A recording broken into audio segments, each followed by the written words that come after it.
नमस्कार। अपना उत्तर प्रदेश में आपका स्वागत है और मैं हूं आपके साथ लोकेश जगवानी। मुख्यमंत्री योगी आदित्यनाथ 26 जून को एक साथ 1 करोड़ लोगों को रोजगार देकर नया रिकॉर्ड बनाएंगे।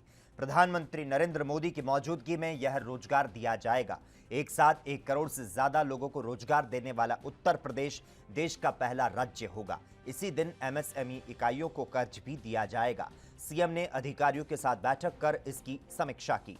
प्रधानमंत्री ने कार्यक्रम की स्वीकृति दे दी है। लॉकडाउन के बाद से प्रधानमंत्री पहली बार किसी राज्य से जुड़े और ऐसे किसी आयोजन में शिरकत करेंगे। मुख्यमंत्री ने इसके लिए राज्य में प्रवासी कामगारों के आने के साथ ही स्किल मैपिंग का काम शुरू करा दिया।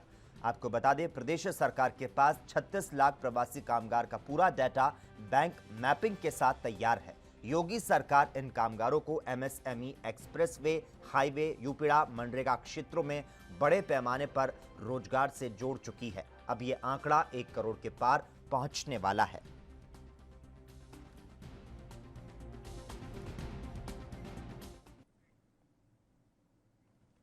उत्तर प्रदेश सरकार के गले की फांस बन चुकी 69,000 शिक्षक भर्ती परीक्षा मामले में सुप्रीम कोर्ट से बड़ी खबर आई है। सुप्रीम कोर्ट ने यूपी सरकार को राहत देते हुए इलाहाबाद हाईकोर्ट के डबल बेंच के फैसले को चुनौती देने वाली अभ्यर्थियों की याचिका को सुनने से इनकार कर दिया।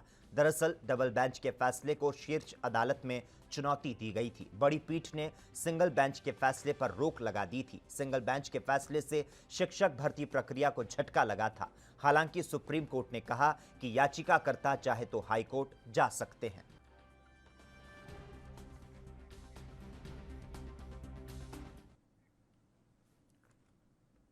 कोरोना वायरस के संक्रमण के चलते इस साल जायरीन हज यात्रा पर नहीं जा सकेंगे। सूबे की सरकार के अल्पसंख्यक कल्याण मंत्री मोहसिन रजा ने इस बात की जानकारी दी। उन्होंने कहा कि कोरोना वायरस के संक्रमण काल को देखते हुए इस बार श्रद्धालुओं का हज करने का सपना पूरा नहीं हो सकेगा। आपने जो इस बार के हज को लेकर सवाल पूछा है, इस बार हज नहीं होगा। खास करके हिंदुस्तान से जाने वाले आजमीन के लिए अच्छी खबर नहीं है, क्योंकि भारत में हमारे पास जो सूचना आई है सऊदी अरब सरकार की तरफ से, उन्होंने साफ कर दिया है कि इस बार बाहर से जाने वाले लोग हज पे नहीं जा सकेंगे। और खास करके जो हिंदुस्तान से लगभग 2 लाख आजमीन जाया करते थे हर साल, वो इस बार हज पर नहीं जा सकेंगे, क्योंकि सऊदी अरब सरकार ने पूरी तरीके से अपने यहाँ इस बार बाहर से आने वाले आजमीन पर रोक लगा दी है। और ये भी कहा है कि जो हिंदुस्तानी या पाकिस्तानी या बांग्लादेशी या और भी दूसरे मुल्कों से वहां पर रहने वाले, काम करने वाले, लॉकडाउन में रुके हुए तमाम मुस्लिम समाज के लोग हैं, अगर वो हज करना चाहेंगे तो उनके लिए वो व्यवस्था करेंगे। हज के दौरान उनको सोशल डिस्टेंसिंग मेंटेन करते हुए हज कराएंगे। लेकिन बाहर से, विदेशों से जाने वाले लोगों के लिए इस बार हज नहीं होगा। ये बात बिल्कुल साफ कर दी है सऊदी अरब सरकार ने। और साथ ही भारत सरकार ने भी कहा है कि जो लोग, जो आजमीन नहीं जा पा रहे हैं, जिन्होंने रजिस्ट्रेशन कराया हुआ था, अगर वो अपना पैसा वापस लेना चाहते हैं तो वो अपने फॉर्म भर के राज्य सरकारों को दे दें, राज्य सरकार की हज कमेटीज को। मैं भी अपने उत्तर प्रदेश के तमाम जो आजमीन थे जिन्होंने फॉर्म भरे थे, उनसे कहना चाहता हूं कि आप अपने फॉर्म भरकर हमारे हज कमेटी के दफ्तर में या जहां पर भी ऑनलाइन से आप जमा कर सकते हैं, जमा कर दें, ताकि आपका पैसा पूरी तरीके से सुरक्षित आपके अकाउंट में वापस दे दिया जाएगा। किसी तरह की आपके पैसे में कोई भी कटौती नहीं होगी। ये भारत सरकार ने। यूपी के डिप्टी सीएम केपी मौर्य ने विपक्ष द्वारा कोरोना के आंकड़ों को लेकर उठाए जा रहे सवालों पर क्या कुछ कहा है, आइए आपको सुनाते हैं। सोनिया जी हों, चाहे श्री राहुल गांधी जी हों और चाहे श्रीमती प्रियंका ट्विटर वाड्रा जी, तीनों लोगों का आचरण, जब राष्ट्र के ऊपर संकट है, चाहे वो कोरोना का संक्रमण, चाहे चीन और पाकिस्तान की ओर से जब कोई समस्या खड़ी की जाती है, देश की सेना अब मुंहतोड़ जवाब देती है। देश के आदरणीय प्रधानमंत्री जो विश्व के सबसे लोकप्रिय नेता हो गए हैं और उनके द्वारा साहसिक निर्णय लिया जाता है। इससे मैं यह मानता हूं कि कांग्रेस को बेचैनी होती है। उसको लगता है कि हमारे शासनकाल में तो चीन ने इतनी ज़मीन कब्जा कर लिया, तो मोदी जी के शासनकाल में क्यों नहीं कब्जा कर रहे।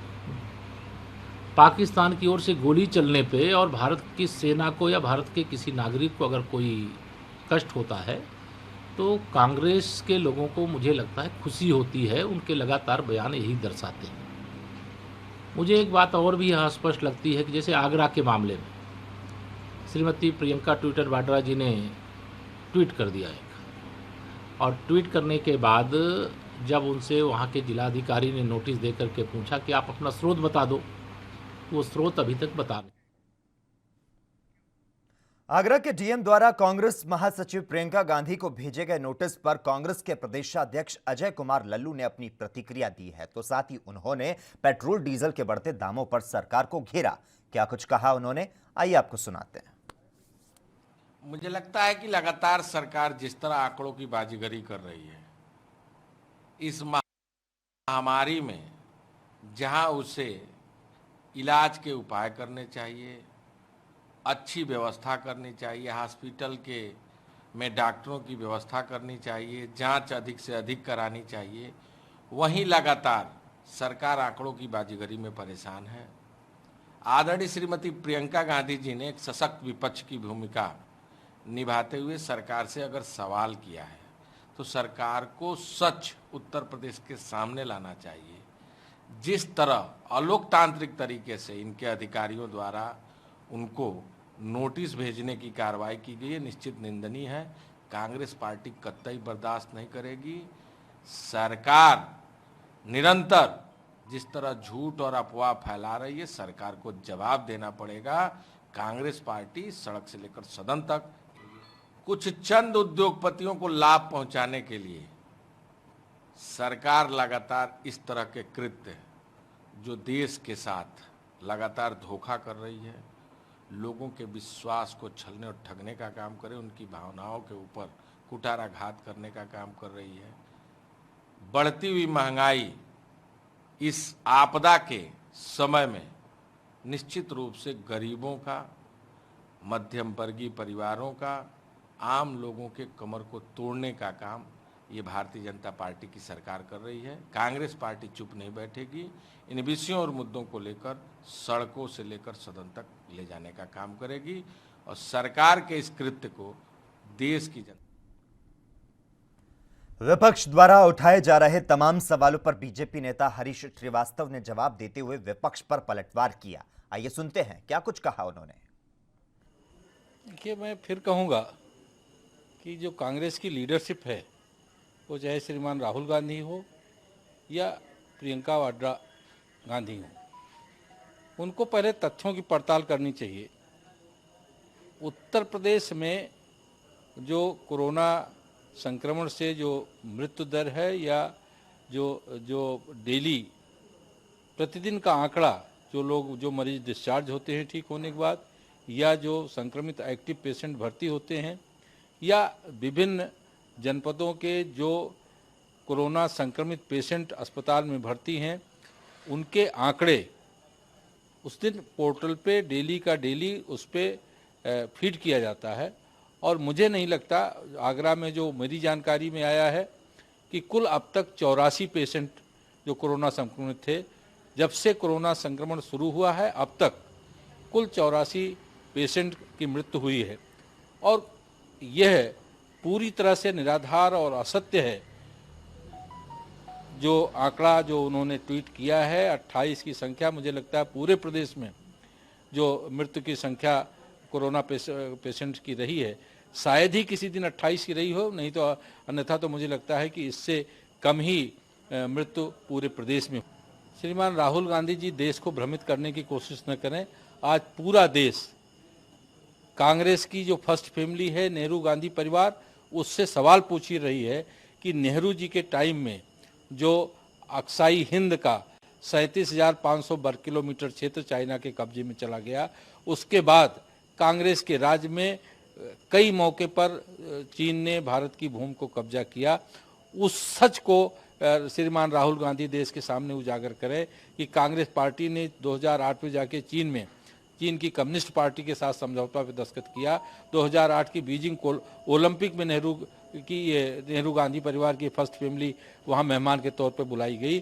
तो आखिर वो रिश्ते क्या हैं राहुल गांधी? आज ये पूरा देश जानना चाहता है कि चीन और पाकिस्तान के साथ आखिर वो कौन से रहस्यमय रिश्ते हैं कि आप अपनी भारत की ज़मीन भी नेहरू जी गंवा देते हैं, उसके बाद आप उनकी कम्युनिस्ट पार्टी के साथ समझौता भी करते हैं, बीजिंग ओलंपिक में उनके मेहमान भी रहते हैं, और शिमला समझौते में तत्कालीन प्रधानमंत्री इंदिरा गांधी जी पीओके में पाकिस्तान की सेना की सेना की उपस्थिति की अनुमति दे देती हैं।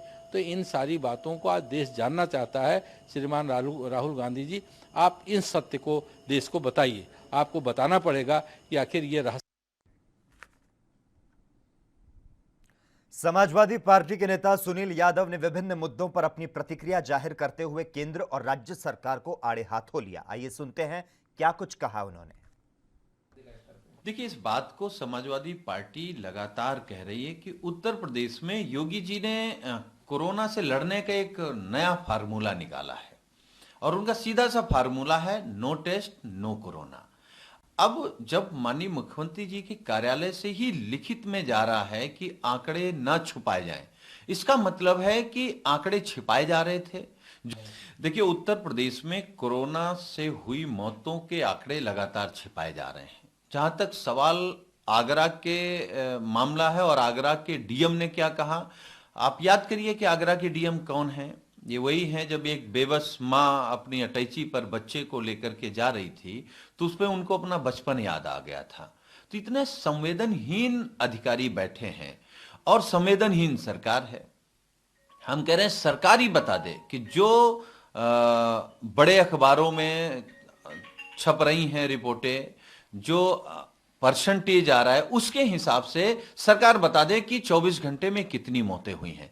सरकार क्योंकि अपनी नाकामी को छिपाने के चक्कर में सारी चीजें छिपा रही है, लेकिन ना सच छिपा पा रही है ना अपनी नाकामी छप रही हैं रिपोर्टें, जो परसेंटेज आ रहा है उसके हिसाब से सरकार बता दे कि 24 घंटे में कितनी मौतें हुई हैं। सरकार क्योंकि अपनी नाकामी को छिपाने के चक्कर में सारी चीजें छिपा रही है, लेकिन ना सच छिपा पा रही है ना अपनी नाकामी देखिए, जब अंतर्राष्ट्रीय बाजार में कच्चे तेल के दाम घटे हों, तब देश की सरकार और मोदी जी अपने खुद के बयान पुराने देख लें, जब सत्ता में नहीं थे, अपने नेताओं की देख लें। इनकी कुछ महिला नेताएं हैं, जब दूसरी सरकारों में पेट्रोल के और डीजल के दाम बढ़ते थे या महंगाई होती थी तो चूड़ी और कंगन भेजते थे। हम तो कहेंगे भारतीय जनता पार्टी के उन नेताओं से कि अभी कहीं चूड़ी हो तो आज मोदी जी को भी भेज दीजिए, क्योंकि देश जिस हालत में जा रहा है, मुझे लगता है कि सोशल मीडिया पे आप जाइए तो देखिए सोशल मीडिया पे क्या ट्रेंड हो रहा है कि चाइना से लड़ना है, मोदी जी देश से ही लड़ रहे हैं, देश को ही और गरीब बनाने की कोशिश कर रहे हैं। तो ये कहीं ना कहीं मोदी जी की सरकार फेल हो रही है और वो पूरा भार गरीब पर और खास तौर से किसानों पर डाल रहे हैं। अगर हम कोरोना महामारी की बात करें तो हम उसको नहीं रोक रहे थे, हम नमस्ते ट्रंप कर रहे थे यहां, और वही ट्रंप आज उन्होंने तय कर दिया कि H1B और J1 वीजा पे उन्होंने प्रतिबंध लगा दिया। तो मोदी जी सफाई दें। मोदी जी तो कह रहे थे हमारे बहुत अच्छे रिश्ते हैं, अंतर्राष्ट्रीय यात्राएं जितनी मोदी जी ने की होंगी किसी ने नहीं की होंगी। तो आज कौन आपके साथ खड़ा है, तो आप क्यों इतनी यात्राएं कर रहे थे? उन यात्राओं का देश को क्या लाभ हुआ? आपका लाभ हो सकता है कि आपके सपने पूरे हो गए हों, आपके अपने शौक पूरे हो गए हों, लेकिन आप देश के प्रधानमंत्री अपने सपने और शौक पूरा करने के लिए नहीं बने, देश चलाने के लिए बने। आपकी यात्राओं से देश को क्या मिला? धोखा और सिर्फ धोखा। देखिए, देश की सरकार को इस चक्कर में पड़ना भी नहीं चाहिए कि चाइना के बीच कोई मध्यस्थता कराए, क्योंकि लगातार समाजवादी पार्टी का तो लगातार मानना रहा है, जॉर्ज फर्नांडिस से लेकर के डॉक्टर राम मनोहर लोहिया जी भी कहते थे चाइना को लेकर के, और नेताजी तो विगत 20 सालों में लगातार सदन में इस बात को कह रहे हैं कि हमारा असली दुश्मन चाइना है। उसके बावजूद भी अगर मोदी जी को भी नहीं समझ में आ रहा है या देश की सरकारों को भी समझ में नहीं आ रहा है, तो मुझे लगता है जब तक आप इस बात को नहीं समझेंगे जो समाजवादी पार्टी लगातार कहते आई है, तब तक देश नुकसान उठाता ही रहेगा और सीमा पर तनाव रहेगा। उसको आप मान लीजिए कि वो दुश्मन नंबर 1 है और उसके साथ व्यवहार और बातचीत वैसी ही होनी चाहिए जैसे एक दुश्मन से होती है। पड़ोसी देश पाकिस्तान के रवैये में कोई सुधार होते हुए ना देख भारत सरकार ने एक अप्रत्याशित फैसला करते हुए उसके साथ अपने कूटनीतिक रिश्तों की समीक्षा की है और इसके तहत पाकिस्तान को नई दिल्ली स्थित अपने उच्च आयोग में कर्मचारियों की संख्या आधी करने का निर्देश दिया गया। इस फैसले को रक्षा विशेषज्ञ एसपी सिन्हा किस तरह से देखते हैं, आइए जानते हैं। Embassy in India, in Delhi, is hub center of all terrorist activities. They coordinate, they fund, they provide leadership and provide all types of support to the terrorists who are operating either in JNK or throughout India. So they are a nuisance. They are a threat to Indian security. So I think it's a very, very wise decision taken by the present government. And I personally feel that the present government needs to be congratulated because this is a service for the nation. This is negation of appeasement policy which were followed in the past. So I think it's a very good decision and kudos to the central government, kudos to the Prime Minister.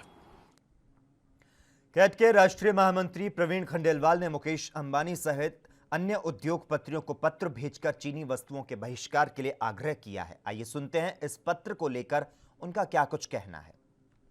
Confederation of all India traders ने चीनी वस्तुओं के बहिष्कार को लेकर के 10 जून से चलाए जा रहे अपने भारतीय सामान हमारा अभिमान अभियान के अंतर्गत आज श्री मुकेश अंबानी सहित देश के 50 उद्योगपतियों को पत्र भेज करके इस अभियान में उनके सहयोग का आग्रह किया है।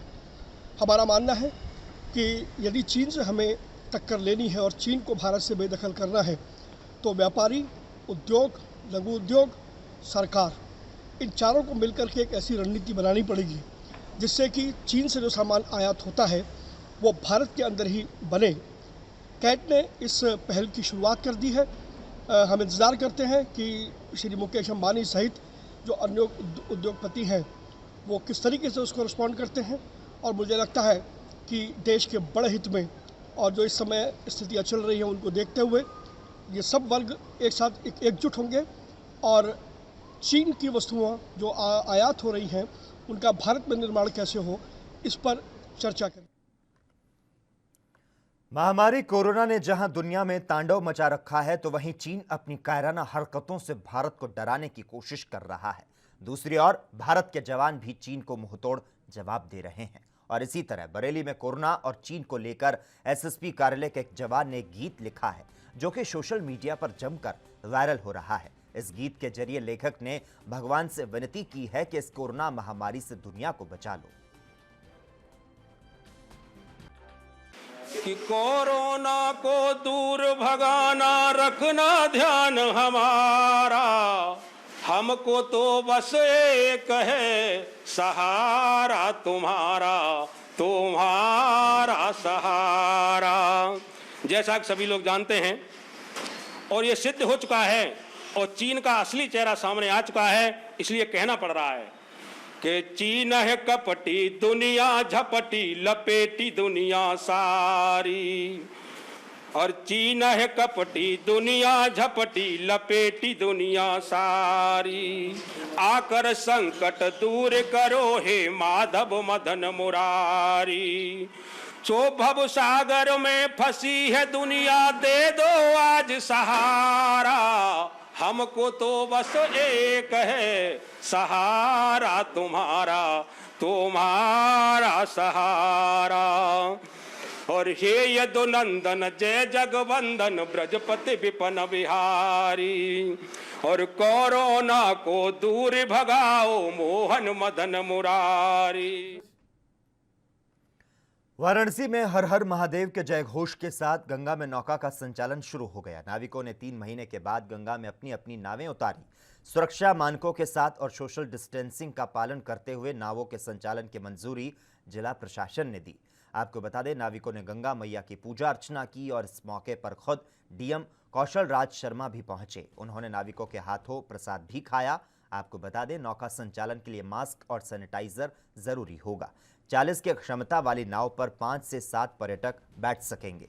हैंड सैनिटाइज करके और मास्क लगाकर नाव में बैठने की अनुमति दी जाएगी। नाविक समाज ने खुद से पर्यटकों के लिए इंतजाम किए हैं। अगर किसी के पास मास्क और सैनिटाइजर नहीं होगा तो वह उपलब्ध किया जाएगा। नावें सुबह 6 बजे से शाम के 6 बजे तक चलेंगी।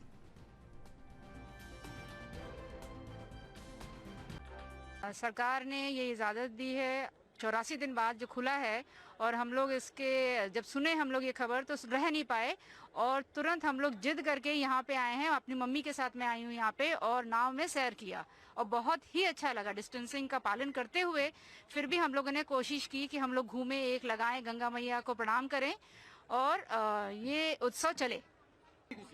बहुत खुशी है, बहुत अच्छा लग रहा है कि इतने भूकंप में, इतने ग्रह में आप लोग आए हो, आज खोले हो, बहुत अच्छा लगा। गंगा मैया की जय हो। और हम लोग के भी खुशी है, पूरा घुमाए हैं नाव में और अच्छे लग रहे हैं। पब्लिक भी आ गई है, मेरी बेटी भी आई है, हम दोनों ही खूब घूम रहे हैं, एंजॉय कर रहे हैं। Thank you so much. देखिए, पिछले 96 दिनों से नौका संचालन पूरी तरीके से ठप था, जिसकी वजह से नौका संचालन करने वालों की जीविका संकट में आ गई थी। आज जिलाधिकारी महोदय जी गंगा घाट पर आए थे और उन्होंने गंगा नौका संचालन करने का पूरा आदेश दिया है और बोला है कि आप सोशल डिस्टेंसिंग का पालन करते हुए आप नौका संचालन कर सकते हैं। तो इससे आप लोगों में कितनी खुशी है?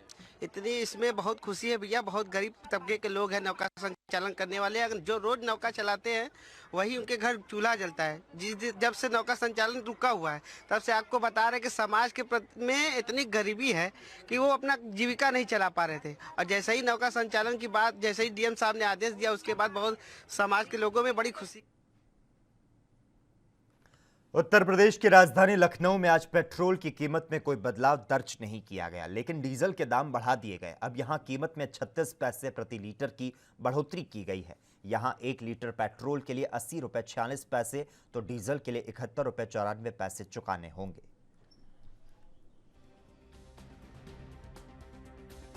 आपका महादेव भारती।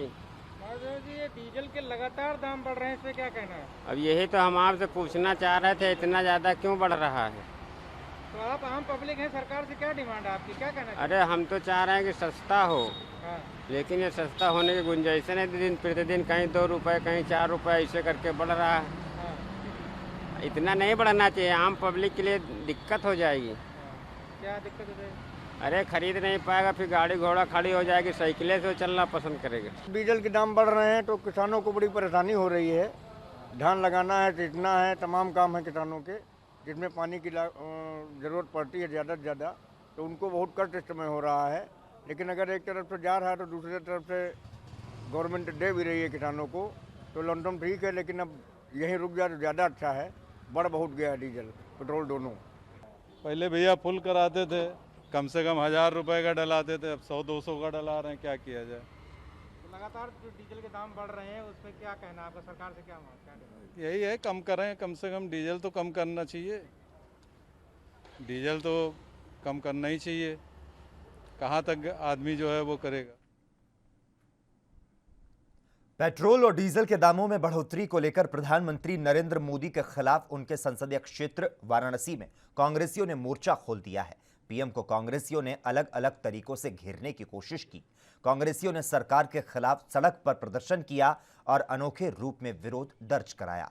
कांग्रेस पार्टी के कार्यकर्ताओं ने बैलगाड़ी से कार को खिंचवाते हुए अनोखा प्रदर्शन किया और इस दौरान उन्होंने सरकार के ऊपर आरोप लगाया कि गरीब आदमी एक तो लॉकडाउन से पहले ही मारा जा चुका है और सरकार अब उसके ऊपर पेट्रोल और डीजल का बोझ डालकर उसे पूरी तरीके से मारना चाहती है। इस बारे में बात करते हुए पूर्व सांसद राजेश मिश्रा ने कहा कि सरकार गरीब और आम जनता का शोषण करना चाहती है। सरकारी खजाना खाली होने के बाद भरपाई अब आम जनता को करनी पड़ रही है। आम जनता तो लॉकडाउन में पहले से कंगाल हो चुकी है। लोगों के पास खाने पीने तक की कमी होने लगी है। ऐसे में सरकार लोगों की मदद छोड़ उनके ऊपर बोझ डाल रही है। एक चार्ट मेरे गले में है, प्रतिदिन डीजल और पेट्रोल का कितना दाम बढ़ा है वो स्पष्ट है। इंटरनेशनल मार्केट में आज की तारीख में 18 से 20 रुपये डीजल और पेट्रोल का दाम है और मोदी सरकार इसे 80 तक पहुंचा दी है। पहली बार 70 सालों में डीजल और पेट्रोल का दाम बराबर हो गया है।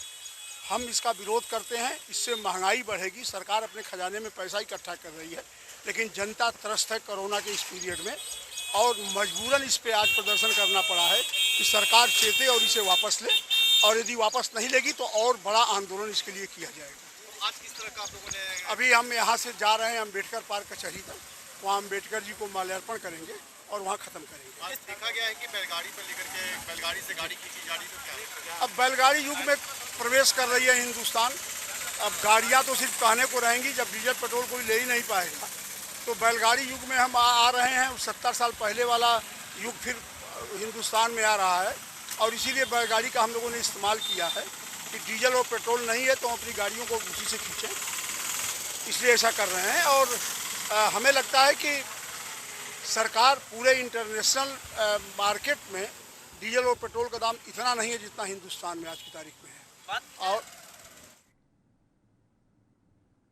उधर अमेठी में समाजवादी पार्टी की महिला नेत्री गुंजन सिंह ने खेतों में उतरकर कार्यकर्ताओं के साथ पेट्रोल डीजल की बढ़ती कीमतों को लेकर प्रदर्शन किया। गुंजन सिंह ने खुद हल चलाकर सांकेतिक रूप से ये प्रदर्शन किया और बीजेपी सरकार मुर्दाबाद के नारे लगाए। हालांकि इस दौरान गुंजन सिंह समेत एसपी के अन्य कार्यकर्ता नियमों का उल्लंघन करते भी नजर आए। प्रदर्शन कर रहे कार्यकर्ताओं में से किसी ने भी मास्क नहीं लगाया हुआ था।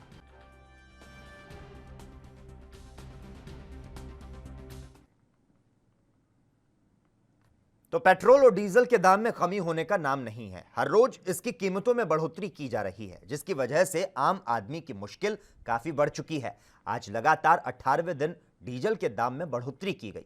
हालांकि पेट्रोल के दाम में आज कोई बढ़ोतरी नहीं की गई। डीजल के दाम में आज 48 पैसे प्रति लीटर की बढ़ोतरी की गई। शायद ये पहली बार है जब डीजल के दाम पेट्रोल से ज्यादा है। आज डीजल के दाम में हुई बढ़ोतरी के बाद डीजल पेट्रोल से महंगा हो गया। आज की बढ़ोतरी के बाद डीजल पेट्रोल से 12 पैसे प्रति लीटर महंगा हो गया। जिस तरह से पेट्रोल और डीजल के दाम में बढ़ोतरी हो रही है, उस पर विपक्ष लगातार सरकार पर हमलावर है, जिसको लेकर मथुरा में आज कांग्रेस की यूथ विंग एनएसयूआई के कार्यकर्ताओं ने सड़कों पर गाड़ियों में धक्का देकर तो साथ ही बाइकों को रिक्शों से खींचकर केंद्र सरकार के खिलाफ जमकर नारेबाजी की।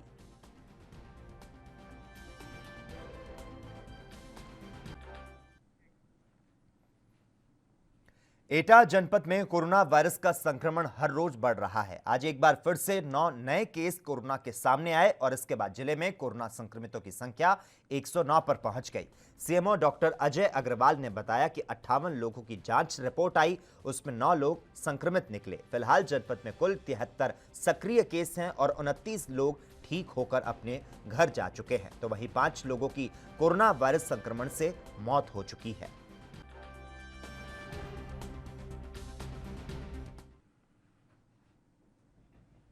और इसी के साथ ही अपना उत्तर प्रदेश में इतना ही, लेकिन देश और दुनिया की तमाम अहम खबरों के लिए लगातार आप जुड़े रहिए और देखते रहिए ANB न्यूज़।